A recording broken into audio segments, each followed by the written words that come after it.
Hi, I'm Sue Stockdale, and welcome to episode 133 of the Access to Inspiration podcast. If you're a regular listener, you will know that we love to feature guests from different countries so that you have an appreciation of how alike people are, no matter where they live and work. Today's guest has a particular resonance with this idea. Shoko Doherty is originally from Japan, and after watching a film was inspired to come to Wales to study music, and she never left. Shoko is now CEO of Celtic English Academy, where they tried to create learning experiences for their students in a multicultural environment. We discussed some of the cultural differences that she experienced when first arriving in Wales and what Shoko does as a leader to create a positive environment for both students and staff. Remember, you can get a transcription of this episode as you listen along at our website accesstoinspiration.org. Welcome to the podcast, Shoko. It's lovely to speak to you today. Thank you so much for having me, Sue. Now, I know that you live and work in Wales and have done so for many years, but you're from Japan originally, I understand. Yeah, that's right. So I moved to Wales 20 years ago from Japan. So given that you've been over 2 decades in Wales, Shoko, what did you see as the cultural differences arriving in Wales that were quite different from being in Japan? So I was raised by ordinary Japanese parents who were both teachers. I don't think they ever expected none of their children live or travel abroad. So I was brought up in a very traditional way. And compared to the life in UK, I think sense of being part of society, being respectful to others, especially seniors, is very strong in Japan. So coming to Wales, yes, there are definitely respect, but I don't need to use very different type of language when I speak to somebody older than me or senior in a workplace. It was quite big shock to me when I moved. So I studied music in a music conservatoire in Cardiff. And when I met my teacher, I used to call Dr. Childs and Dr. Price. And when I walked by their side, I used to walk one step behind.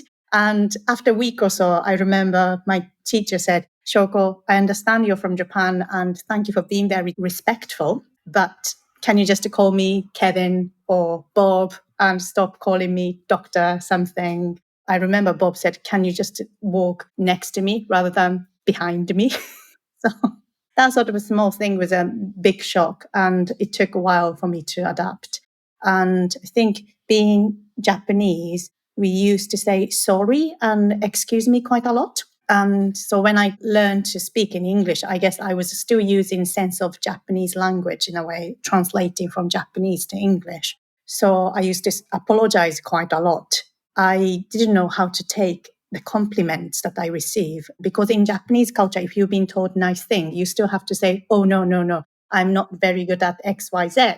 But then if I say that in English, people look at you like, why you not just say thank you? So that sort of thing. Yeah, I had to culturally adapt. So you introduced there talking about music. Why did you choose Wales to study music? I didn't know anything about Wales. Since I watched a film, Brassed Off, when I was 13, I set my dream of studying brass band in the UK. So when I was 18, I traveled to the UK and joined a brass band summer program in Bromsgrove for a week. That's where I met my teachers, David and Bob. I asked them, where can I study with them? And they said, just come to Cardiff. So that was it. I didn't know anything about Wales or Cardiff, and internet back then wasn't so developed. So all I could find about Wales was the information I could get from British Council office in Osaka and travel guidebook. And the information on travel guidebook was just one page covering whole Wales. So before I traveled here, I thought I was going to stay somewhere remote countryside with a lot of sheep. Genuinely. So when I landed Cardiff Airport, I was genuinely surprised. I mean, Cardiff Airport is in a remote place, I guess. But, as soon as you arrive to Cardiff city centre, there's a big stadium and castle and shopping centre, and there are people generally walking. So I was like, okay, that's not what I expected, but that's great. And people in Wales are really friendly. So I instantly fell in love with the city. And I've been staying here ever since. So it's amazing what watching a film can do and can inspire you to take action and travel halfway around the world to study the music that you've been listening to in the film. At that point, did you understand English well when you came to Wales? No, not at all. So I was, in fact, one of the first students to study English at Celtic English Academy. I guess not just myself or in Japan, but often languages are taught as a subject in a school instead of as a communication tool. So although I studied English for 6 years before moving to Wales, I had almost no English whatsoever. So I had to study English first for 6 months before starting my degree at Royal Welsh College of Music and Drama. And how did you find that transition? It was really difficult. Being Japanese, making mistakes in front of somebody is taught as a quite big embarrassment. So initially, even if I understood what the other person was saying, I was really afraid of saying something wrong. So that mindset change, just actually making mistake is way to learn, was something I had to learn first. So the mindset change was the first step. I was already trained as a young musician. My hearing was quite good. And being brass player, you always have to be mindful of the movement of mouth and how you use breath and tongue really helped me to be more aware of my pronunciation. So I quickly grasped English language as well as I could, I guess, to start my degree. So now, of course, Shoko, you find yourself as CEO of Celtic English Academy. How did that happen? So when I started my degree, I was looking for a part-time job. So initially I was working as a glass collector in a pub, which was really fun job. But when I was going back to Japan for just over Christmas, marketing director at the time, who is now my husband, asked me, can you take some brochures to Japan to see if you can find some agent? So then we can start recruiting some Japanese students. I was really naive, 20 years old. And I said to James, yeah, well, why not? I will try. But then I had no work experience whatsoever in Japan. So I think I did quite a terrible job promoting Celtic. So I managed to convince some agent to start sending us students. And that's how I started working for Celtic English Academy. So during my degree, I worked as a part-time staff. Then over the years, I changed my role, basically moved up from student services officer, marketing manager. And then 8 years ago, I was promoted as the CEO. The one thing I already get a sense of, Shoko, from what you have said, is that your own experience of learning about another culture in another country, learning the English language in order to be able to communicate, has been such an important part of your career growth and your life journey. My sense is that perhaps there's an element of wanting to give that back to enable others to have a similar experience. Do I read that correctly? Yes, definitely. One of the reasons I love working in our school and our sector is I say that language school is like a microcosm of the world where people from different countries and background meet and learn together. Even in a university, I don't think you will find the place like language school where so many different cultures and language and different background come together to learn together. And I think language is one thing, but also bridge that cultural differences is huge. And I think that's what our students love. And that's certainly our staff love. So for example, probably about 10 years ago now, there was a terrorist attack in France. That was Islamic extremists basically attacked local French people. And it was really, really sad. And there was one French student studied with us, was crying in a student lounge. And I remember students from Middle East, like Saudi Arabia, Kuwait, they all hugged the student and they were all crying together. And I remember that French girl came to me on her last day saying that if I didn't study English at the time, I would have hated all Muslim people. But because she knew that on a person-to-person level, there are normal people, nice people.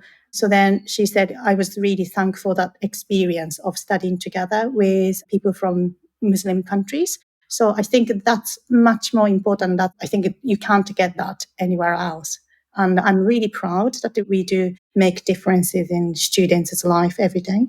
I think that's such an important thing that you're describing then, that people are people. And if we get that personal experience of individuals from other countries, we can discern them from the country or the culture.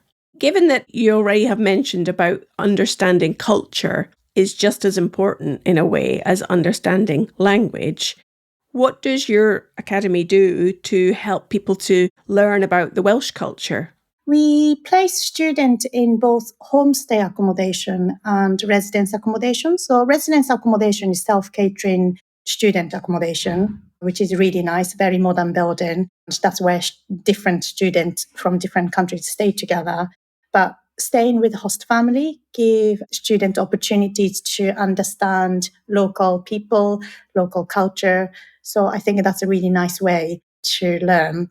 We also organize a lot of cultural excursions and activities. So we take students to Cardiff Castle, Stadium, places like that. And we sometimes organize food festival. We call food festival, but basically we introduce different type of food, not just from Wales, but also different countries. We, of course, celebrate St. David's Day, teach a little bit of Welsh language, as well as cook Welsh cakes and different type of Welsh food like Welsh cowls. Yeah, Welsh rabbit. So you're giving the students a taste of the whole experience of being Welsh and what the Welsh culture is all about. Yeah, definitely. And I think that's something which students really love. A lot of people, unfortunately, outside of the UK, still think that the UK is England. So we really try to differentiate ourselves and promote Wales as a separate nation and try to promote that Wales is a great place to study and to travel to. Well, being a Scot myself, Shoko, I completely understand your cultural reference there to the United Kingdom being more than England. I know you're a great advocate for diversity and equality as well. And how do you implement that within the academy? Gender equality, inclusivity is really important for me, and also raise awareness of mental health. We have worked with an organisation called Corriteg. Corriteg means fair play in Welsh. Unfortunately, Corriteg closed down last year due to the end of EU funding. But working with Corriteg helped us to implement various different best practices in employment and supporting our employees. We have done a lot of workshop training, help both managers and all employees to adapt in a flexible work environment, and also trying to raise awareness of importance of mental health as well. Being brought up in Japan, where in fact gender gap ranking is 125th, that was another cultural shock to me when I moved to Wales. I think Wales is a much more open place and a fair place to live, which is a positive cultural shock for me. But I try to embrace that and try to do even more to make sure that our staff feel that they are well looked after. And if you're enjoying this episode, you may also like to listen to episode 62, where Janine Canham talked about bringing humanity back to the workplace. You can listen to more than 100 episodes now, ranging from business and sports to the arts and social change. Just hop on over to accesstoinspiration.org to discover them all. Now back to our guest. So given that there's a great focus on supporting your staff, is part of your mission to also educate the students to help them to understand about diversity? Yeah, definitely. So some of our course materials, we use the theme of United Nations Sustainable Development Goals. So there are 17 goals, and one of them is gender equality. So we use some of the materials from UN SDGs as a part of a curriculum and course designs. And we also celebrate cultural diversity through event and workshop as well. So where do your students tend to come from in the world then? Where are your most popular countries that you're recruiting students from? We recruit students from over 50 countries, and the diversity of nationalities in the market are really important. There are several reasons for that. One is obviously when you have more nationalities, it helps our students to have a better experience studying English together. Secondly, when you have a diverse population, it will help us to spread seasonality. If we have a lot of European students only, then we will be very busy during the summer month, June to August, but then we become really quiet in the winter. In order for us to keep full-time permanent employment, we should have a good number of students throughout the year. So by recruiting students from, for example, Latin America, we would have more students from those markets between November to February. Or if we recruit students from Thailand or Vietnam, then I guess we will have more students from March, April. There are other markets who tend to send longer term students from Middle East, for example. So we try to spread the market. And by spreading the market, we will also reduce the risk because our sector is severely impacted by geopolitics. So if something happened, let's say while Russia and Ukraine crisis happened, so then number of students from those markets just completely dropped to zero. These things happen. I mean, Arab Spring affected us quite badly over 10 years ago. So spreading the market will help us to create better experience for our students, as well as spread seasonality, which help our day-to-day business running and also reduce the risk. So there's a solid business decision there, as well as creating a great cultural experience for your students. The top 5 nationalities is Italy, Saudi Arabia, Japan, Switzerland, and Kuwait, I would say. Possibly Brazil is coming up to top 5. Number of Brazilian students are going up nicely, which is really positive for us. That sounds fantastic. So when you reflect back on where your career and how your career has developed, could you ever have imagined that you would be running an English Academy in Wales when you were a young girl in Japan? No, definitely not. My sister often said to me, my life is so unpredictable. She is a proper planner, and I just kind of let my life to work out and see what happens. So yeah, I never expected to be the CEO of English Language School in Wales, nor becoming the chair of English UK, which is a national association of accredited language centres. What does that role involve, being the chair of English UK? English UK is a national association, so we offer training to our members, raise awareness of our sectors, both in the UK as well as abroad. I strongly believe that UK is the best place to study English. It's the birth country of English language, but we constantly face the challenges, either with the national politics or Brexit or geopolitics, as well as the competition against different markets like USA, Canada, Australia, New Zealand, Ireland, Malta. So navigating those challenges with other members is really rewarding. And our sector is very friendly. And being education, we always want to help each other and we always look out for continuous improvement. So yeah, it's a exciting role and interesting to be part of it. Thinking about that idea of education and learning, Shoko, how do you keep learning and growing and developing yourself? Because I imagine you need to be a role model for others around you. I think a role model is a very big word. I love learning, and learning can be formal education as well as learn from peers or taking short courses or having mentor or coaches. So I try to pick and choose what is most needed for myself at the time.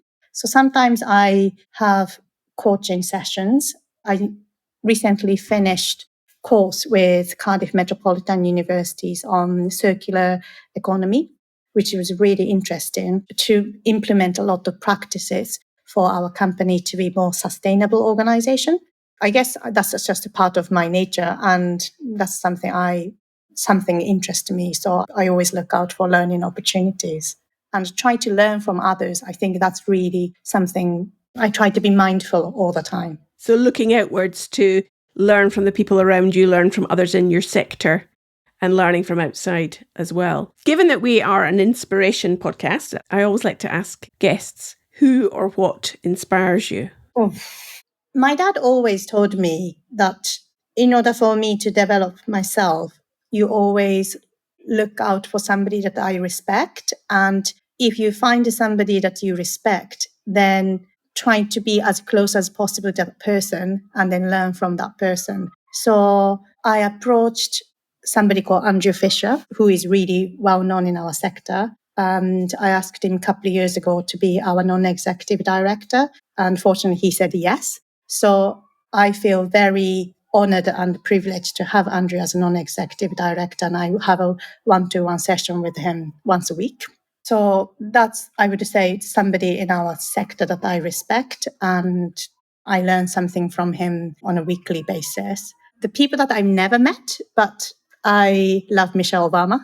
I think what she says, so many things as a leader, but also mother and woman. There's so many things that she inspires us. And whenever I feel down or feel like I need some kind of energy boost, either I look at her quotes or I love watching her carpool karaoke.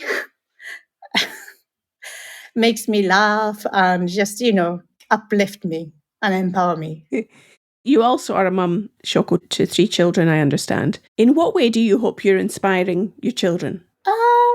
I guess my parents always showed me the importance of working hard working ethic. And I'd like our children to learn from me, not necessarily me telling them to work hard. I just would like to show that I work hard and hopefully they will learn from it. And also never burn bridge. That's something my husband always told me.